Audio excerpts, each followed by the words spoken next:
What is good, my greeny beans? Welcome back to another game analysis here. It's been a long time since I've done these. I missed a few days, I missed a few games, but I've been very busy recently with school and everything. So listen, I just wanted to do a quick video today so I can get everything done with, make sure I know what's happening in the NBA because I missed a lot, but I'm glad to be back. Okay, so recently the Dallas Mavericks and the Timberwolves have gone at it in the Western Conference Finals, and the Celtics and the Pacers have gone at it in the East. And it has not been what I expected from the West. The Mavericks have taken a 2-0 series lead, which, I did think it was going to be a tough series for the Timberwolves, but we're going to look into that in a bit. And also the Celtics have taken a 3-0 lead on the Pacers, which is to be expected. I mean, come on. The Pacers shouldn't have even beat the Knicks. The Knicks were already very injured, and they're just not nearly as good as the Celtics, who are literally the best team in the league. So let's just take a look at the few games that have happened recently. Now, looking at this, you can see that today was Game 3 of the Eastern Conference Finals, and the Celtics are up 3-0, which is really pretty crazy. Here it is. This was today, 114-111. Tyrese Halliburton didn't play, and all of the Celtics played great. Porzingis still isn't back, but yet Tatum had 36 points on 5 threes, also had 10 rebounds and 8 assists, almost a triple-double. Jaylen Brown had a clean 24, not bad at all, gotta respect it. 3 assists, 2 rebounds, nothing too crazy. Al Horford had 23, 5 rebounds, no assists, and a steal. Also had 3 blocks, though, which is really helpful. Derek White had 4 blocks on 13 points, 7 assists, and 5 rebounds. Great overall play from the Celtics today. Then the Pacers, leading scorer was Andrew Nembhard, surprisingly, who had 4 threes, 32 points, 4 rebounds, and 9 assists. Miles Turner had 22, Siakam had 22. They both shot pretty well for being centers, but they both took 3 threes and missed all of them, which is not good. The threes really bit the Pacers in the butt today, I have to say. TJ still had 23. TJ McConnell needs to start, bro. I don't care. He's that good, man. But yeah, Celtics are up. Last game, in Game 2, the Celtics won, of course, because they're up 3-0. But the reason was Jaylen Brown. He had a 40-point game, as you can see here. 40 points, 4 of 10 from 3, 14 of 27 for the field. Absolutely incredible game from Jaylen Brown. I just wanted to mention that quickly because he had a 40-point game in the Eastern Conference Finals. Then we go on to the series that people actually care about, because who cares about the Celtics and the Pacers? It's the Timberwolves and Mavericks. And you know what? Luka has been playing incredibly well. Last game, this was yesterday, he had 32, 10, and 13, and he made a game-winning 3 on Rudy Gobert, which is absolutely crazy. We got to watch those highlights in a second.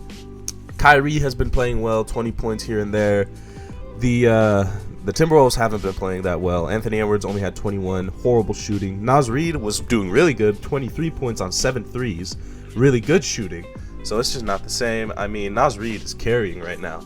Cat, 15 points, terrible shooting. Gobert, 16 points on okay shooting. He's a center, though. Normally he shoots better than that. But yeah, it's just that Timberwolves have not been matching up to the Mavericks scoring recently, especially. So let's just stop for a sec. Let's check out these highlights from the Mavericks game, okay?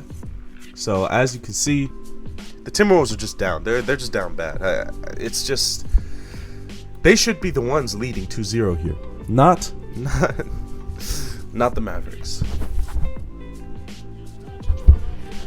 Alright, so this is game 2 here. The Mavericks won game 1 as well, also because of Luka. He had a really nice scoring spout. I think he also had a triple-double, if not nearly a triple-double. But Luka Doncic was just carrying this whole game. The ball movement from this team is just really, really, really good. Daniel Gafford is an amazing lob threat to have in the paint. Luka's an amazing leader. Kyrie's an amazing ball handler and shooting guard, even though he normally plays point guard. They just have a good lineup. PJ Washington and Derek Jones Jr. are not as good as you would want them to be, but they've been good. PJ Washington's been a good third option for the Mavericks scoring-wise. Derek Jones is a great defender. So overall, they've had just a great lineup here. But their depth off the bench is not great. I'd say their best player is probably Dante Exum or Josh Green coming off the bench. Timberwolves, on the other hand, have a very deep bench, especially in the playoffs. They're playing, I believe, 3 players from their bench, which is Kyle Anderson, Nickeil Alexander-Walker, and Naz Reid. Naz Reid is obviously their 6th man, and their starting lineup is great. Jaden McDaniels, Anthony Edwards, Cat, Gobert, and Mike Conley is just a great lineup to have. To be honest, they should be winning this series 2-0. They just haven't been playing as well as they were in the Nuggets series, and it's really showing. I mean, their defense is good, but it's just not good enough for the Mavericks, who are just an incredible scoring team. But this is how they need to play. The Timberwolves had a huge lead this game. They just lost it at the end. I mean, as you can see, they've been leading the whole game so far.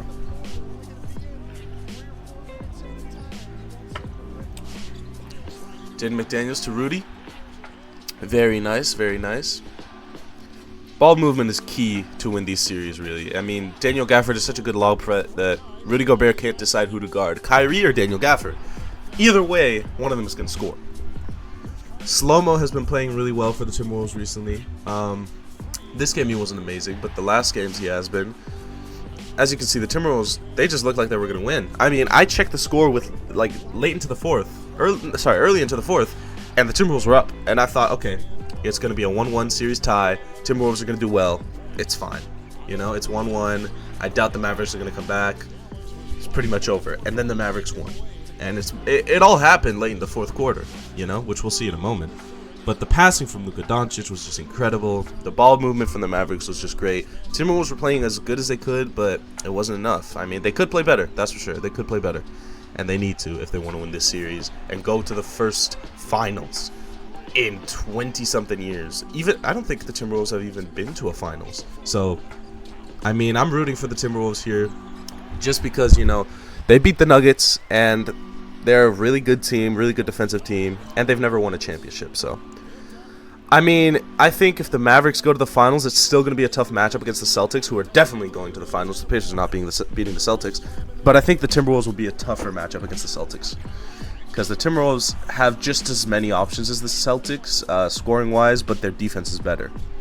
The Mavericks don't have as many options, but they're higher scoring in general, I'd say. Luka Doncic, missing, but, you know, rebounds matter. And the Timberwolves are much bigger than the Mavericks, so they really should be getting much more rebounds, but they're not. Karl-Anthony Towns didn't play great this game. Anthony Edwards didn't play great either. They both shot 20% from both ends of the floor, threes and twos, but that was just horrible shooting from them. If they shot better, they would have won this game, but they didn't. I mean, they only lost by 1. Like, look at that pass from Luka. That's a bomb. That's a bullet. Just whoosh, right into his hands. Ooh, Anthony Edwards tried it, but he couldn't do it. Again, I didn't watch a single minute of this game except for the last one. I was at the zoo, surprisingly, with my friends, and we just checked the score randomly because we thought, oh yeah, there's a game going on. And then we saw that the Timberwolves were up. We thought, okay, the Timberwolves are going to win. And then towards the end, they were only down by 1, and I said, oh my god, we have to watch this last minute. And we did. And my goodness, what a last minute of a game. Probably one of the best I've ever seen. Luka, this game was a Luka masterclass. I mean, Luka Doncic, you know, snubbed for MVP in my opinion. I think he was better than Shea this year. Shea just had better pieces around him. Luka didn't. Jokic, again, he was amazing, but he also had an incredible team around him. Luka really didn't. And he was also averaging the most points in the league, second most assists in the league, and he was just destroying everything. He gets a ton of boards every game. I don't know. I just think Luka was snubbed. But yeah, as you can see, the Mavericks really cut the lead down going into the fourth. They're only down by 4 here, and it's just a minute left in the third. Kyrie keeps scoring, makes it 2. And Kyrie really popped off in the second half, which is kind of the record here for the Dallas Mavericks, my bad. Luka tends to play really good in the first half, and then crash and burn in the second half, and then Kyrie really starts popping off in the second half. But this game, it was kind of Luka all around. So, you know, that was good for him to improve that. Kyrie didn't get the ball as much, which meant that he had less points. But, you know, they won. And that's what matters. They won. Luka Doncic. Great ball movement. I mean, Kyrie will just take that. And Naz Reid really needs to step up on that shot. I understand that a Kyrie pump fake is dangerous because he can just drive past you. He'll just go around you. Naz Reid playing incredibly, man. Naz Reid, he's trying his best, but the team isn't enough around him. Naz Reid needs help. He's the star player here, bro. He's the star player. Kyrie is just scoring a lot here late in the third and early in the fourth. Passing well as well. I mean, really, the Mavericks have 2 playmakers in Kyrie and Luka, you know? And that's what they really need, is just passing. I mean, Naz Reid popping off in the fourth quarter. I don't know what the Timberwolves would have done here without Naz Reid. They would have lost by a lot. Airball, absolutely. Daniel Gafford somehow puts it in. What a shot. And now after this game, the Timberwolves are going to Dallas. They're going to be on the road for the next 2 games, which could mean that it might be a sweep here. I really hope it isn't. I doubt it will be. But if it is, then this Timberwolves team is going to be one of the biggest disappointments in a long time. I'll tell you that much. Look at those Kyrie handles. What is that? What is that? My God. Kyrie Irving. Jeez Louise. Luka, again, he just has lob threats with Derek Lively and Daniel Gafford. Daniel Gafford is a bit more of a lob threat. Derek Lively is just a great defender, but really it's just 2 lob threats, and that's what you need in the paint when you have such good scorers on the outside like PJ Washington, Luka, and Kyrie, and Tim Hardaway, even though Tim Hardaway isn't great outside. There's Kyrie. I mean, it's a 2-point game with a minute left. Okay, we need to pause here for a moment because Luka Doncic has the ball and he's guarded by Rudy Gobert. You don't want to see that. Jaden McDaniels has been guarding Luka this whole series, and he's been playing well. I mean, you know, Luka's Luka, so you're not going to be able to hold him too much. But as you can see, Jaden McDaniels here is on Derek Lively. Derek Lively set a screen, and instead of staying, they switched. And this was the downfall of the Timberwolves. Luka Doncic handles, step back. Where's Rudy Gobert? Gone. And there you go.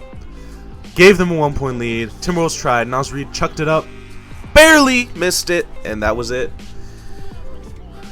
And oh my God, what a basketball game. I just can't even begin to describe how amazing Luka Doncic played and how mediocrely the stars from the Timberwolves played. But now the Timberwolves have to face 2 on-the-road games in Dallas, which is a pretty rowdy crowd, I'd have to say.